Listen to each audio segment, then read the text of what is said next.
2 2 4 2 3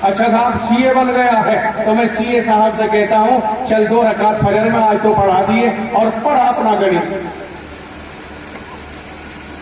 ہو گئی نماز. اچھا چلیے اسے چھوڑ دیجیے. وکیل صاحب کو لائیے بلا کر کے. سپریم کورٹ کا وکیل ہے, 1 تاریخ کے 1 لاکھ روپے لیتا ہے کیس لڑنے میں. میں وکیل صاحب سے کہتا ہوں آج 2 رکعت نماز پڑھائیے اور پڑھیے اس کے اندر آپ وہ جزیات پڑھیے جو بحث میں پیش کیے جاتے ہیں جج کے سامنے. نماز ہو گئی؟ نہیں ہوگی. اچھا صاحب ڈاکٹر صاحب کو بلائیے. اب آپ آخر میں ڈاکٹر صاحب سے علم الابدان پڑھوائیے نماز کے اندر کے کھڑے ہو کر کے. ڈاکٹر صاحب آج نماز پڑھائیے اور نماز پڑھنے کے بعد کہیے آپ زکام کیوں ہوتا ہے, اس کی علت کیا ہے, پیٹ میں درد کیوں ہوتا ہے, اس کی علت کیا ہے. اس کی علت یہ ہے پیٹ میں درد اس لیے ہوتا ہے کبھی کبھی گیس بن جاتا ہے, پھارا لگ جاتا ہے, سوکھے ٹکڑے کھا لیتا ہے, بد ہضمی ہو جاتی ہے وغیرہ وغیرہ. صاحب پیٹ میں درد ہو گیا ہے. اللہ اکبر. نماز ہو گئی؟ نہیں ہوگی. آلہ کو لاؤ گے تو نماز ہوگی, آلہ کو نہیں لاؤ گے تو نماز نہیں ہوگی. ڈھونڈو آلہ کیا ہے. آؤ آلہ کتاب کو لے کر کے آؤ. مل گیا, ایک تاک میں رکھا ہوا ہے قرآن کریم. لاؤ اسے پڑھنے والے کو. آ گیا اس کو پڑھنے والا, وہ کہتا اللہ اکبر. اور اسے آپ کہتا تھے ملا جی آؤ لے آؤ, ملا جی کو لے آؤ. ملا جی آیا, اللہ اکبر, الحمدللہ رب العالمین الرحمن الرحیم, سورت ملا دی, اللہ اکبر. نماز ہوئی کہ نہیں ہوئی؟ بتائیے اعلیٰ تعلیم کیا ہے. اگر اعلیٰ تعلیم کوئی اور دنیا میں ہے تو پھر اعلیٰ عبادت اس تعلیم کے ذریعے ادا کر کے دکھائیے. اگر اعلیٰ عبادت اس سے ادا نہیں ہو سکتی ہے تو اعلیٰ تعلیم نہیں ہے. قرآن سے اعلیٰ بھلا کیا ہو سکتا ہے؟ ہمارا عقیدہ بے وقوف نہیں ہے ہم تو, اور کیا ہے اگر قرآن سے اعلیٰ کسی چیز کو مانتے ہیں تو بھائیوں تھوڑا سا اپنے آپ کو ذرا سا جلا جلا کر کے دیکھو. دماغ کے کسی کونے کے اندر ہو سکتا ہے کہ پڑھا ہو, نہیں اعلیٰ تعلیم تو قرآن کی ہے بھائی. ضرورت اپنی جگہ پر اور فضیلت اپنی جگہ پر. فضیلت تو انہی کو حاصل ہے, ضرورتیں سب کی ہیں. ضرورت تو اگر ہمارے یہاں نالی اٹ جائے, یہ ہو جائے, بیت الخلا خراب ہو جائے تو بنگی کو بلاتے کہ نہیں بلاتے؟ کیوں چودھری صاحب, بنگی کو بلاتے کہ نہیں بلاتے؟ یا کوئی پردھان جی کے یہاں بیت الخلا کا راستہ ختم ہو گیا صاحب اور نکاسی ختم ہو گئی اور مجبور ہو گئے, اسے بلا کے لائیں گے کہ صاف کون کرے گا اسے؟ اب جس وقت میں اس کی صفائی کا وقت آیا تو بہت اہمیت نظر آتی ہے اس کی جو صاف کرنے والا ہے. لیکن کیا اس ضرورت کو اگر وہ آپ کی پورا کر لے تو آپ اسے اعلیٰ مان لیں گے؟ اپنے سے اعلیٰ مان لیں گے؟ نہیں مان سکتے. ضرورت اپنی جگہ پر, فضیلت اپنی جگہ پر ہے. اس لیے میرے بھائی یہ چند باتیں, چند معروضات میں نے آپ کے سامنے کی ہے. ہماری تو ایسی وہ ہے مقدر ماشاءاللہ عقیدہ امت مسلمہ کا بہت مضبوط ہے. جب مزے میں آتی ہے امت مسلمہ تو یہ کہہ گزرتی ہے حجی حفیظیوں کی تنخواہ میں بڑی برکت ہوتی ہے, بہت برکت ہوتی ہے. کیا ٹھکانے, سفید کپڑے, داغ کوئی نہیں, اور خوشبو ان کے کپڑوں میں سے آ رہی ہے. یار بات سمجھ میں نہیں آ رہی ہے. 5,000 روپے تنخواہ ہے, 7,000 روپے تنخواہ ہے. اور تو میں کہتا ہوں برکت برکت کا چکر چھوڑ دو. بیچارے مجبور ہیں اسی تھوڑی پر قناعت کرنے پر. جب آپ نہیں دو گے تو کیا کریں گے؟ بچے آپ کے پڑھائیں گے اور جتنا آپ دیں گے اس میں اگر یہ قناعت کے ساتھ, بس اللہ اتنا تو ضرور کرتا ہے کہ ان کے بچوں کو بڑی بڑی بیماری نہیں دیتا کہ وہ اپولو میں جائے, فورٹیز میں جائے, فلاں جگہ جائے. بس ذرا مراسی یہی گولی ٹیبلٹ کھا لی اور اللہ کا شکر ہے دن دناتے گھومتے ہیں. حافظ جی کے 8-9 بچے موج مستی کرتے ہیں, کوئی دقت نہیں, سب ٹھیک ہے, چل رہا ہے کام, اللہ کا شکر ہے. اور جس دن مرغا کھانے کو جی کرے گا خداوند عالم میرا رب کتنا ان کے اوپر مہربان ہے, دل میں تمہارے ڈالے گا آج حافظ جی کی دعوت کر دو. کہہ لگے حافظ صاحب کی دعوت ہے, گھر والی کہے گی ڈھنگ کا سا پکایا جائے. حافظ صاحب کی دعوت کر دی, ڈھنگ کا سا پکایا جائے تو اللہ تمہارے ہی دل میں ڈال کے مرغے بھی ان بیچاروں کو تم سے کھلوا دیتا ہے. تو یہ ہے ہماری برکت. دیکھ لو اگر کسی کو ہماری برکت والی چاہیے، بچے کو وکیل بنا رہے ہیں کہ کمائے گا بھائی 50,000 1 لاکھ کمائے گا، ہم تو 50,000 میں بھی اپنی ضرورت پوری نہ کر پائے، کہتے جی بس کیا بتائیں حساب نہیں۔ ایک میرے دوست ہیں انسپیکٹر ہیں، ان سے تنخواہ پوچھی میں نے تو اس کی 1.5 لاکھ روپے تنخواہ ہے، شاید 1,65,000 روپے تنخواہ ہے۔ میں نے کہا بھائی ٹائم کیسا گزر رہا ہے؟ بولا بچتا کچھ نہیں۔ بچے کتنے ہیں کہ 1 لڑکا 1 لڑکی ہے، پڑھائی ہے ان کی، مطلب اس نے اپنے آپ کو بیکار کر دیا کہ بچتا کوئی نہیں۔ الحمدللہ ہمیں بہت بچتا ہے، ہمیں بہت بچتا ہے۔ یہ خدا کی طرف سے ہوتے ہیں جی فیصلے، لیکن یہ تو ہے خدا کے فیصلے، خدا کی طرف سے نصرت اور مدد، مگر امت کو اور قوم کو کیا چاہیے کہ اگر ایک وہ شخص جو ہم میں اعلیٰ ہے، بالا ہے، ارفا ہے، ازکا ہے، ابہا ہے، اس شخص کے لیے یہی اچھا لگتا ہے کہ کمیٹیاں یہ طے کرے کہ نہیں صاحب 7,000 میں پہلا امام تھا، ہم نے اسے تو نکال دیا، اب تو 6 کا تلاش کریں گے، 7.5 والا نہیں۔ کیا یہی زیب دیتا ہے ہمیں؟ نہیں میرے بھائی، ہمیں یہ زیب دیتا ہے کہ جو اپنے لیے پسند کرے وہی اپنے بھائی کے لیے پسند کرے۔ کیا یہ ہمارے بھائی نہیں ہیں؟ بہت سی مسجدوں کے اندر فنڈ جمع ہے، جمع چٹا لگ رہا ہے، فنڈ جمع ہے کئی لاکھ روپے، متولی صاحب دعوے بیٹھا ہے جناب والا، لیکن امام صاحب کی تنخواہ مقرر کرنے کو تیار نہیں، فصلانے پہ رکھا ہوا ہے، اصولی ہنگامی ہوگی، جتنی بھی ہوگی امام کو دے دی جائے گی۔ فنڈ جو بنا ہوا ہے مسجد میں، یہ سمجھتی ہے عوام کہ اس میں سے امام کو تنخواہ دینا یا مؤذن کو جائز نہیں ہے، حالانکہ یہ غلط فہمی ہے۔ اس فنڈ کا سب سے زیادہ اور سب سے افضل ترین حقدار امام اور مؤذن ہی ہے۔ کیوں؟ اس لیے کہ مؤذن نے اذان دے کر لوگوں کو بلایا، امام نے نماز پڑھا کر مسجد کو آباد کر دیا، دونوں نے مل کر کے، ایک نے اذان سے دوسرے نے نماز سے مسجد کو آباد کیا ہے۔ یہی تو ہے جو مسجد کو آباد کرنے والے ہیں۔ اگر اس فنڈ کے یہ سب سے زیادہ حقدار نہ ہو تو ہم ہیں بھلا؟ ہم نے اپنے آپ کو حقدار سمجھا۔ کیسے میں ثابت کروں گا اس کو؟ آج دیکھی جائے گی، جو ہوگا نمٹ لیا جائے گا، آج جیسا ہوگا کہہ کر کے جائیں گے انشاءاللہ۔ سنو، ہم امام کے مقابلے اور مؤذن کے مقابلے اپنے آپ کو زیادہ حقدار کیسے سمجھتے ہیں؟ ایسے سمجھتے ہیں، تم یہ کہو گے مول صاحب الزام مت لگاؤ، ہم تو نہیں کھاتے جی اس فنڈ کو۔ اچھا تو اور کون کھاتا ہے؟ کھانے کی بات نہیں کر رہا ہوں، کون استعمال کرتا ہے جی اس فنڈ کو؟ آپ اور ہم اگر نہیں استعمال کرتے تو کون کرتا ہے؟ کہنے لگے صاحب مسجد میں کام کرایا جائے، میں ثابت کروں گا اس کو، مسجد میں کام کرایا جائے، کیا کام ہوگا؟ پتھر لگایا جائے، پتھر لگ گیا، کیا لاکھ میں لگا؟